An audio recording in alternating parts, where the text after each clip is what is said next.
పరుగుల పందెంలో ఆయన పరుగుల పందెంలో గ్రీకులో జరిగే ఒలింపిక్స్లో పరిగెత్తమన్నారు. ఆయన 400 మీటర్లు బాగా పరిగెడతాడు. కానీ పరిగెత్తే సమయం ఆదివారం వచ్చి అప్పుడు నువ్వేం చేస్తావు చెప్పాలి. మందిరం మానేసి పరిగెడతావు కదా. ఆయన ఏమన్నాడంటే, నేను ఆదివారం పడితే నేను పరిగెత్తను అన్నాడు.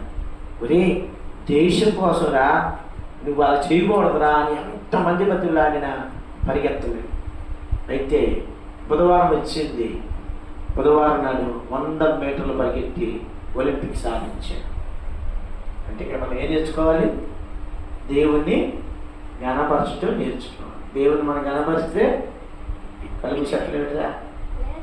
దేవుని కనపరిస్తే ఏం చేస్తాడు దేవుడు మనల్ని? చెప్పు. రైట్, నువ్వు ఫోన్ తెచ్చావా? ఎక్కడ ఉంది? Very good, right. ఏం చెప్పారు ఇప్పుడు? లూకా సువార్త 17వ అధ్యాయము 11 నుంచి 19. ఆయన యెరూషలేమునకు ప్రయాణమైపోవచ్చు సమరయ గలిలయ మధ్య వెళ్ళుచుండెను.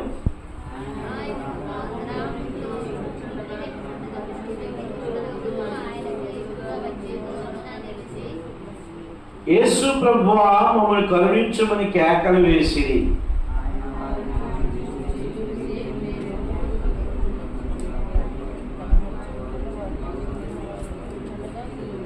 గట్టిగా చదవంటారా? గట్టిగా చదవండి. మొదటి నుంచి వస్తాను, మీరు గట్టిగా చదవండి. ఆయన యెరూషలేమునకు ప్రయాణమైపోవచ్చు సమరయ గలిలయ మధ్యగా వెళ్ళుచుండెను.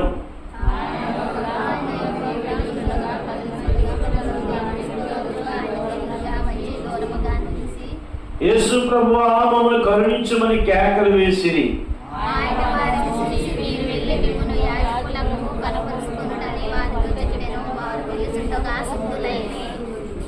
వారిలో ఒకడు తనకు స్వస్థత కలుగుట చూచి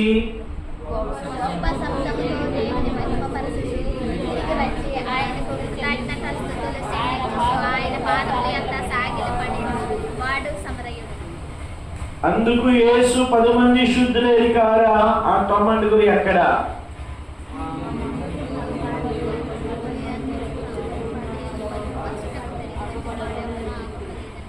నీవు లేచిపోము, నీ విశ్వాసం నేను స్వస్థపరిచని వారితో చెప్పాను. ప్రార్థన చేసుకుందాం. ఓకే.